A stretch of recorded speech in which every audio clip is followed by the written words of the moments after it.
Mari kita bersatu di dalam doa.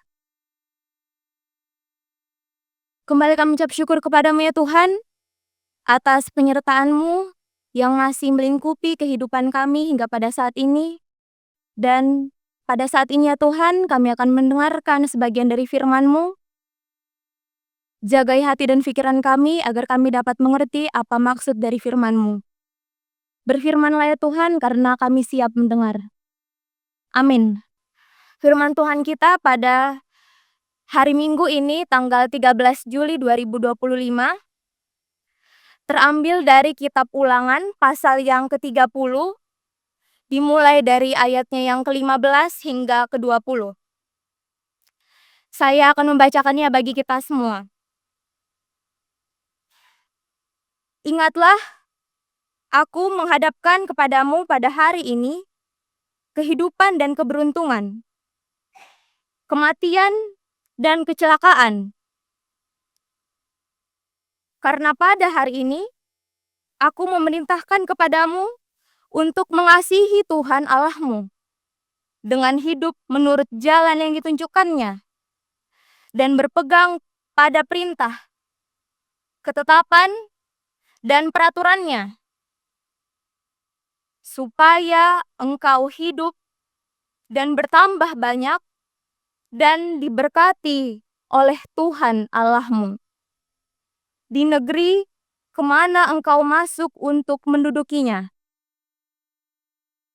Tetapi, jika hatimu berpaling dan engkau tidak mau mendengar, bahkan engkau mau disesatkan untuk sujud menyembah kepada Allah lain dan beribadah kepadanya, maka aku memberitahukan kepadamu pada hari ini bahwa pastilah kamu akan binasa.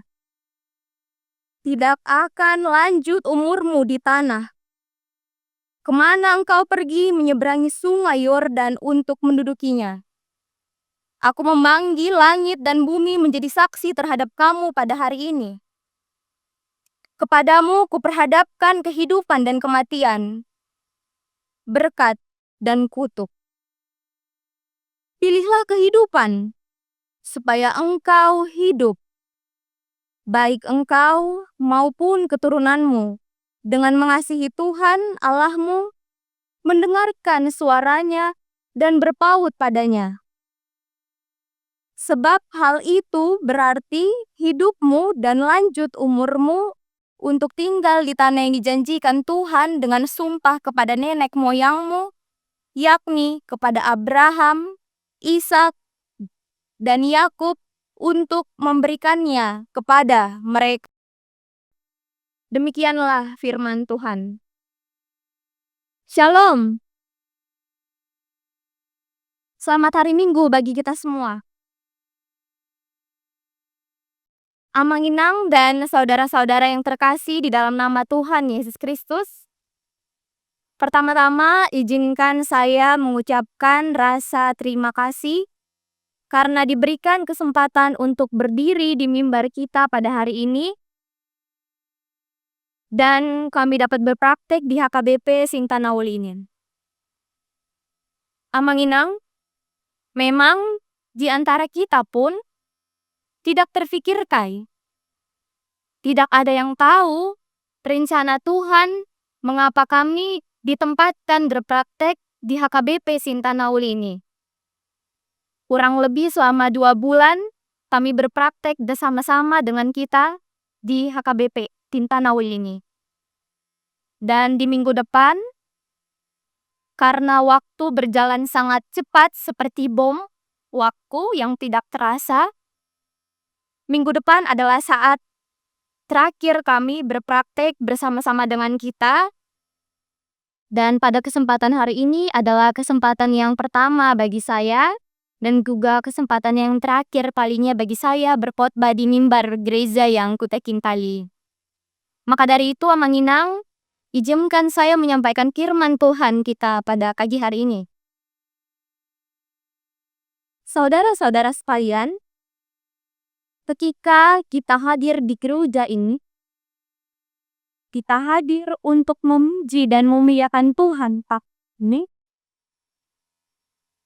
itu adalah pilihan kita. Kita yang memilih hadir, maka kita bergereja pada pagi hari ini.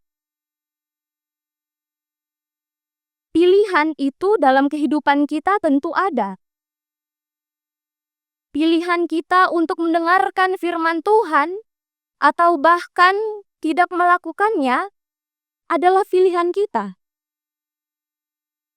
Karena sejatinya hidup kita ini penuh dengan pilihan-pilihan yang harus kita ambil setiap hari. Itulah sebabnya ketika kita ingin memilih sesuatu, kita tidak dapat berjalan mundur. Hidup kita hari ini adalah bagian dari bentuk hidup kita di masa yang akan datang. Namun, Bapak, Ibu, dan saudara-saudara sekalian, setiap pilihan yang kita pilih memiliki konsekuensinya. Apakah hal itu adalah yang baik atau yang buruk, itu tergantung kepada keputusan kita. Demikian pula seperti itu juga yang dihadapi, situasi yang dihadapi oleh bangsa Israel. Apa yang mereka alami dalam kitab Ulangan bukan sekedar catatan peristiwa atau sejarah yang biasa, melainkan bagian dari perjalanan rohani yang penuh pelajaran. Dan kita diundang untuk belajar dari pengalaman-pengalaman itu. Kitab Ulangan sendiri berarti pengulangan hukum atau pengulangan firman. Kitab ini berisi pengulangan-pengulangan tentang peristiwa penting yang pernah dialami oleh bangsa Israel. Latar belakang kitab Ulangan sendiri ditulis ketika bangsa Israel sedang berkemah di dataran Moab, di seberang sungai Yordan, menjelang mereka memasuki tanah perjanjian Tuhan, yaitu tanah Kanaan. Tentu peristiwa ini terjadi pada tahun yang ke-40 perjalanan mereka keluar dari Mesir, atau sekitar tahun 1407 sebelum Masehi. Kitab ini berisi semacam mengulang atau mengingatkan kembali apa yang telah mereka lewati selama proses mereka dari Mesir ke tanah Kanaan. Ketika itu, bangsa Israel akan segera memasuki tanah Kanaan, sehingga perlu ada pengulangan akan peristiwa yang menjadi pengajaran iman bagi mereka. Kita tentu tahu bahwa Musa adalah pemimpin yang membawa bangsa Israel keluar dari perbudakan Mesir. Generasi pertama yang keluar dari Mesir telah binasa karena ketidaktaatan mereka. Dan generasi yang baru diberikan Tuhan untuk memilih. Diberikan Tuhan kesempatan untuk memilih. Firman Tuhan kita dari pasal yang ke-15 hingga yang ke-20 merupakan pengingat akan perjalanan bangsa Israel, karena dalam perjalanan mereka mengalami pengalaman penderitaan atau masa-masa sulit. Mereka mengalami perbudakan di Mesir dan pembuangan di Babel. Namun, Allah tidak membiarkan mereka dalam penderitaan, sehingga Allah menuntun mereka keluar dari perbudakan menuju tanah yang dijanjikan oleh Tuhan. Sejarah panjang ini tidak dapat dipisahkan dari kehidupan bangsa Israel. Justru melalui peristiwa itulah iman dan ketaatan bangsa Israel terus diuji. Mereka diperhadapkan oleh Tuhan pilihan, memilih kehidupan dan berkat dengan taat kepadanya, atau memilih kematian dan kutuk jika kita berpaling darinya. Tentu, dalam perjalanan bangsa Israel, mereka mengalami banyak suka dan duka. Mereka mengalami kelaparan, kehausan, dan tantangan berat lainnya. Namun, yang paling menyakitkan, mereka tidak setia kepada Allah. Mereka tahu mereka adalah bangsa yang dipilih oleh Tuhan, tetapi mereka kerap sekali mengecewakan hati Tuhan. Mereka membuat patung lembu emas dan menyembah ilah-ilah lain. Apakah alasan mereka sehingga mereka tergoda untuk melakukan tindakan seperti itu? Alasan mereka melakukan tindakan yang seperti itu adalah sebagai upaya mereka mencari keamanan dan kepuasan duniawi. Hal ini menunjukkan kepada kita, saudara-saudara yang terkasih, bahwa betapa sulitnya membimbing sebuah bangsa yang keras kepala dan mudah tergoda oleh hal-hal duniawi, oleh hal-hal yang kerap sekali kita anggap benar. Meski demikian, di tengah kelemahan dan pemberontakan mereka,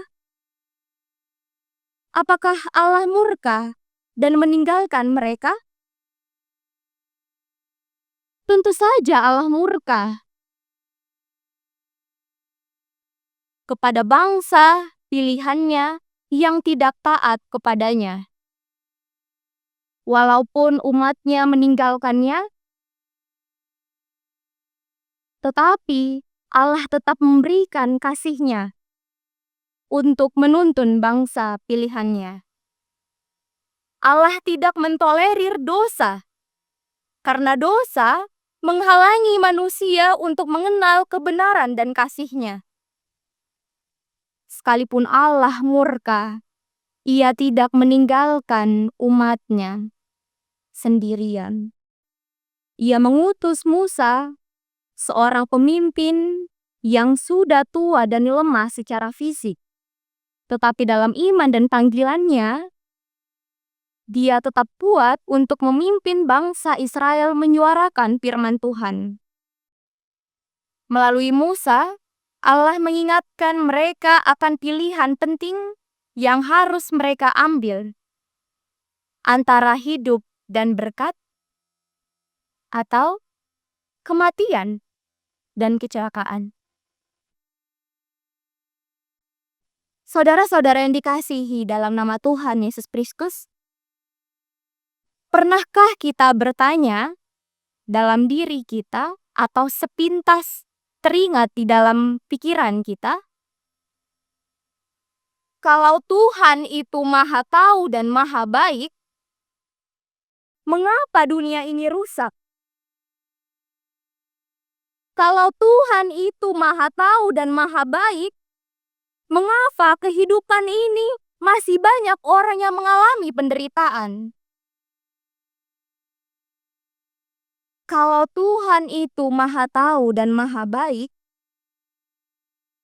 mengapa saya sendiri yang sudah percaya kepada Tuhan mengalami hal-hal yang menyakitkan dalam hidup?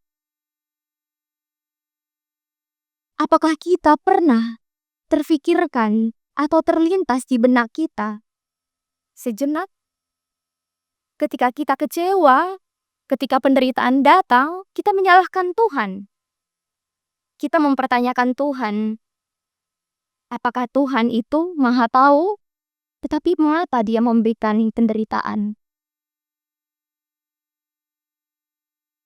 Pertanyaan-pertanyaan itu adalah pertanyaan-pertanyaan yang wajar karena kita adalah manusia. Namun, kita juga hidup di dunia yang penuh dengan berbagai kepercayaan dan ajaran yang bercampur dengan peristiwa-peristiwa atau yang kita kenal dengan istilah sinkritisme. Yaitu ketika kita mencampur adukan berbagai kepercayaan atau ajaran yang berbeda menjadi satu, sehingga kadang membuat kita bingung tentang apa sebenarnya yang benar. Sinkretisme ini dapat membuat kita mencampur adukan ajaran Allah yang benar dan pandangan dunia yang kerap sekali dianggap benar. Kita sering merasa bahwa apa yang terlintas di dalam pikiran kita tidak kita terjemahkan dengan baik, tidak kita pahami dengan baik, tetapi kita kerap sekali langsung saja menyalahkan Tuhan.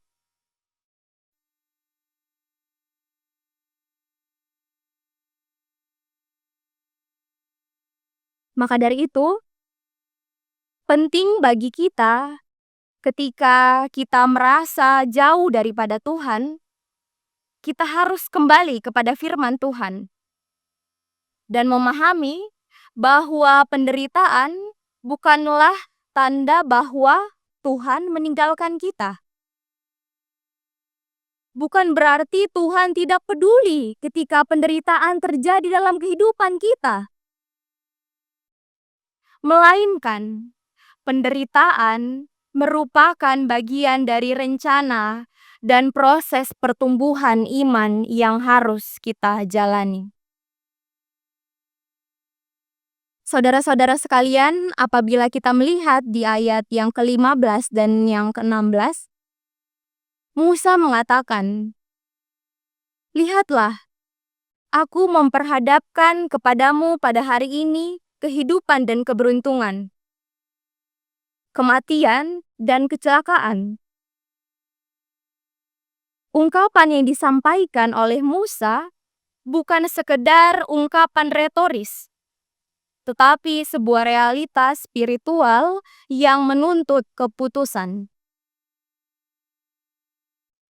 Memang, dalam pilihan kehidupan ini, kita tidak bisa sebagai orang yang netral. Sama seperti bangsa Israel yang diperhadapkan oleh situasi di mana mereka harus memilih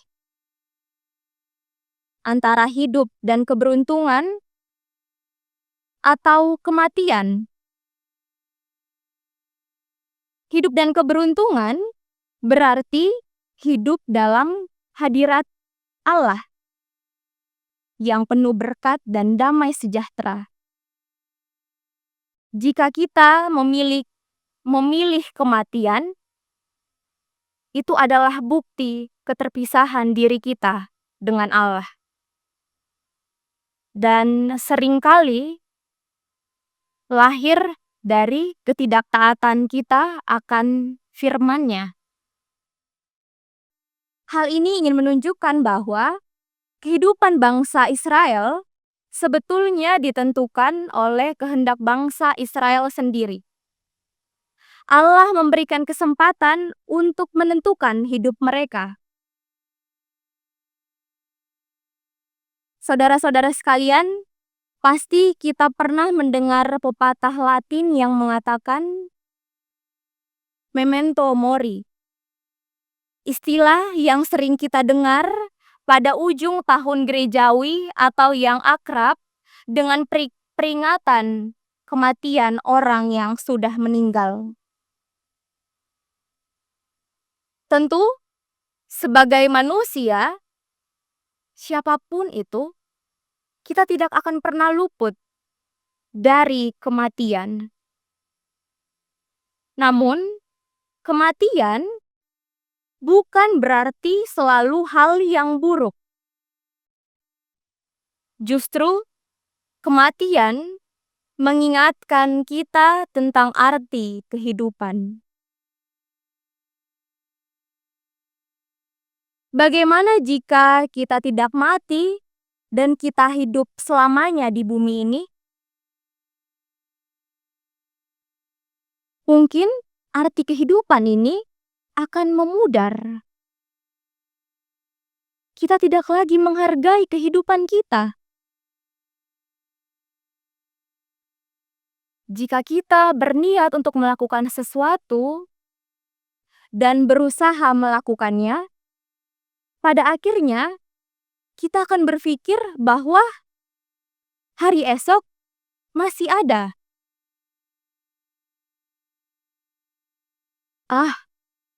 Besok masih ada waktu. Ngapain harus dikerjakan hari ini? Itulah situasi di mana ketika kita tidak menghargai kehidupan, kita tidak menghargai waktu yang Tuhan berikan. Dengan adanya akhir dari kehidupan, kita akan menjalani kehidupan dengan lebih berharga. Walaupun ketika kita dapat memilih sesuatu dalam hidup kita tidak selalu memilih jalan yang benar. Bangsa pilihan Tuhan, yaitu bangsa Israel, bukanlah bangsa yang sempurna. Walaupun Allah telah memilih mereka, mereka masih tergoda untuk menyembah ilah-ilah yang lain. Mengapa? Karena dalam ketakutan dan dalam keputusasaan, mereka mencari sesuatu yang tampak nyata dan bisa memberi keamanan yang instan. Mereka membuat patung lembu dan menyembah ilah-ilah lain, seolah-olah itu adalah jalan keluar dari penderitaan mereka. Tetapi, apakah itu adalah jalan keluar dari penderitaan mereka sesungguhnya? Maka, Tuhan mengutus Musa untuk mengingatkan mereka bahwa menyembah Allah lain adalah jalan menuju kematian dan kecelakaan. Ini bukan hanya soal dosa pribadi, tetapi konsekuensi yang harus ditanggung mereka secara bersama. Konsekuensi yang dapat memutus masa depan bangsa tersebut dengan keturunan-keturunan mereka. Ketika mereka menyembah Allah lain, berarti mereka telah melakukan pelanggaran terhadap janji Allah dengan bangsa pilihannya.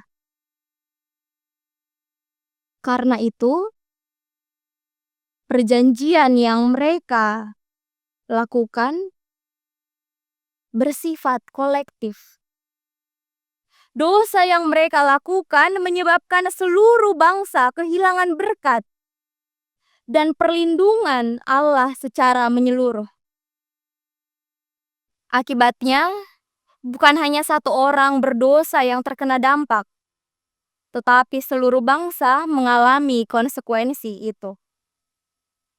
Ketika bangsa Israel memilih untuk menyembah Allah lain, mereka sebenarnya memilih kematian. Karena mereka tidak menyadari bahwa keselamatan hanya datang dari Tuhan. Hanya Tuhanlah sumber kehidupan yang sejati. Amanginang dan saudara-saudara yang terkasih, dalam nama Tuhan Yesus Kristus, topik minggu kita pada hari ini adalah mengasihi Tuhan dan hidup menurut jalannya.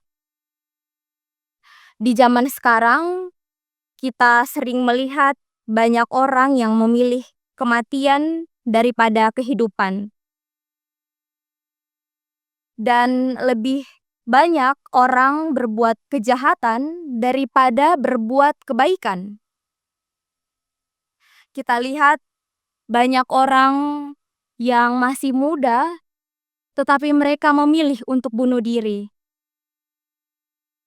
Mereka memilih pasrah dalam kehidupan. Seberat apapun tantangan mereka,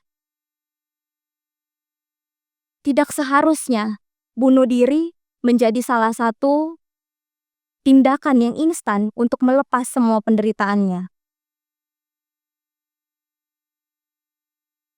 Kematian di sini bukan juga hanya tentang meninggal dunia, tetapi kematian mengacu pada keadaan ketika kita kehilangan arah dan makna hidup. Biasanya ketika kita merasakan kehilangan arah dan makna hidup, tentu hal itu membawa kerugian yang banyak pada diri kita. Dan semua itu terjadi karena keputusan yang telah dipilih. Di Indonesia saat ini, banyak berita viral seperti kasus korupsi atau yang mungkin dekat dengan kita saat ini, seperti kasus pencurian yang marak di Sumatera Utara, kasus begal, dan kejahatan lainnya. Peristiwa tersebut menunjukkan bahwa masih banyak orang yang memilih jalan yang salah.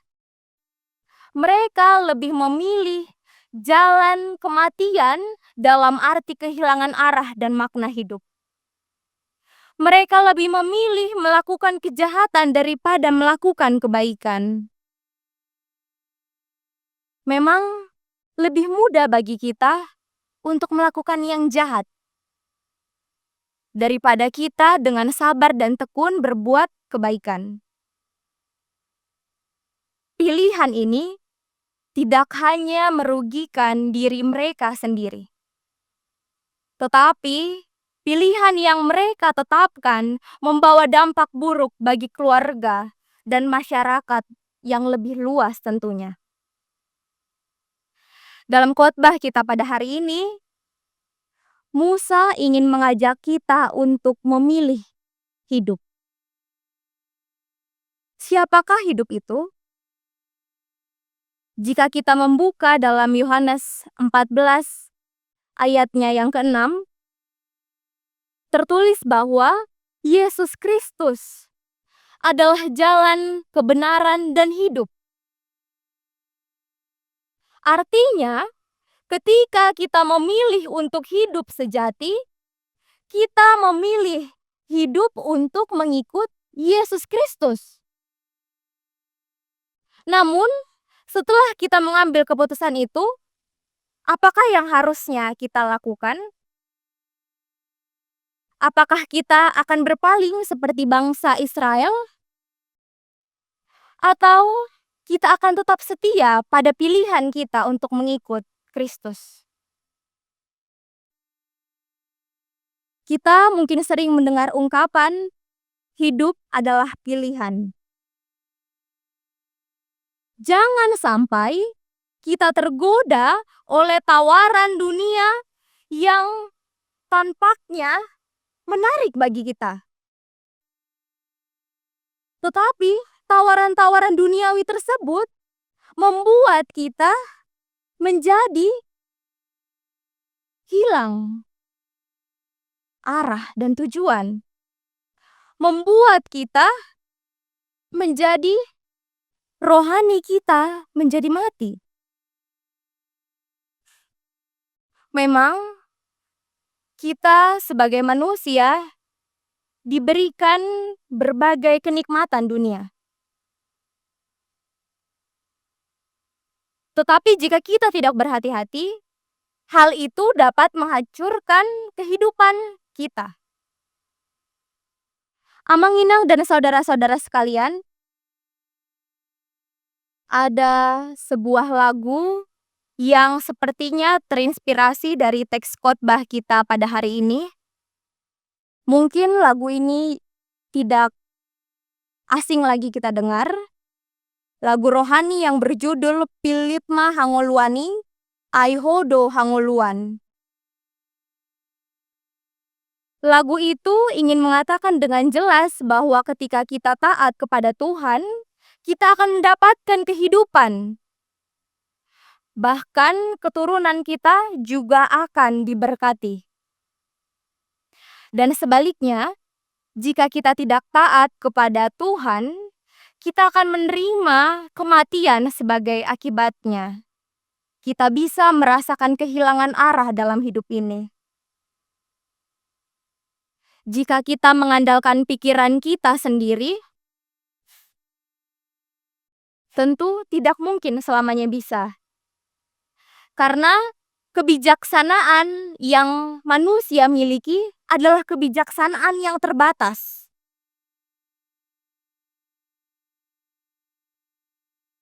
Karena itu, marilah kita dengan sungguh-sungguh memilih kehidupan yang sejati, yaitu kehidupan menurut jalan Tuhan.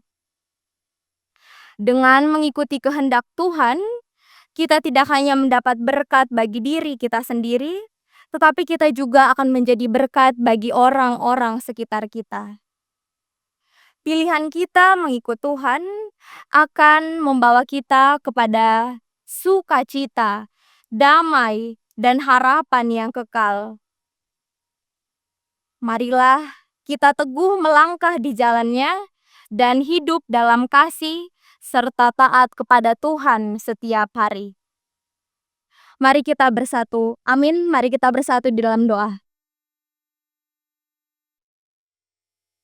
Kami bersyukur kepadamu ya Tuhan, atas penyertaan-Mu sehingga pada saat ini ya Tuhan kami telah selesai mendengarkan sebagian dari firman-Mu.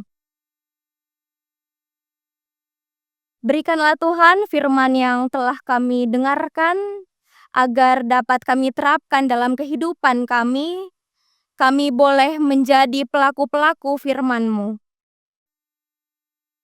Dan kami juga ingin berdoa ya Tuhan kepada saudara-saudari kami yang pada saat ini jikalau mereka sedang merasakan sakit dan kelemahan tubuh, kiranya Engkau yang menyembuhkan mereka melalui makanan obat-obatan yang mereka santap, agar semuanya itu akan Tuhan berikan kesembuhan sehingga mereka dapat kembali beraktivitas sedia kala. Kami juga ingin berdoa ya Tuhan kepada kami semua yang hadir pada saat ini, kiranya Tuhan yang memberikan kesehatan, sukacita, dan damai sejahtera. Begitu juga dengan semua anggota gereja-Mu ya Tuhan, dari anak-anak hingga lansia dan semua parhalado. Kiranya Tuhan yang memberkati kehidupan mereka, memberikan sukacita, memberkati setiap pekerjaan yang mereka lakukan, dan menambah lebih banyak sukacita dalam kehidupan mereka. Engkau tahu ya Tuhan, kami adalah manusia yang tidak luput dari kesalahan dan dosa. Ampuni kami agar kami layak disebut sebagai anak-anak-Mu. Hanya dalam nama anak-Mu Tuhan Yesus Kristus, kami berdoa dan mengucap syukur kepadamu. Amin.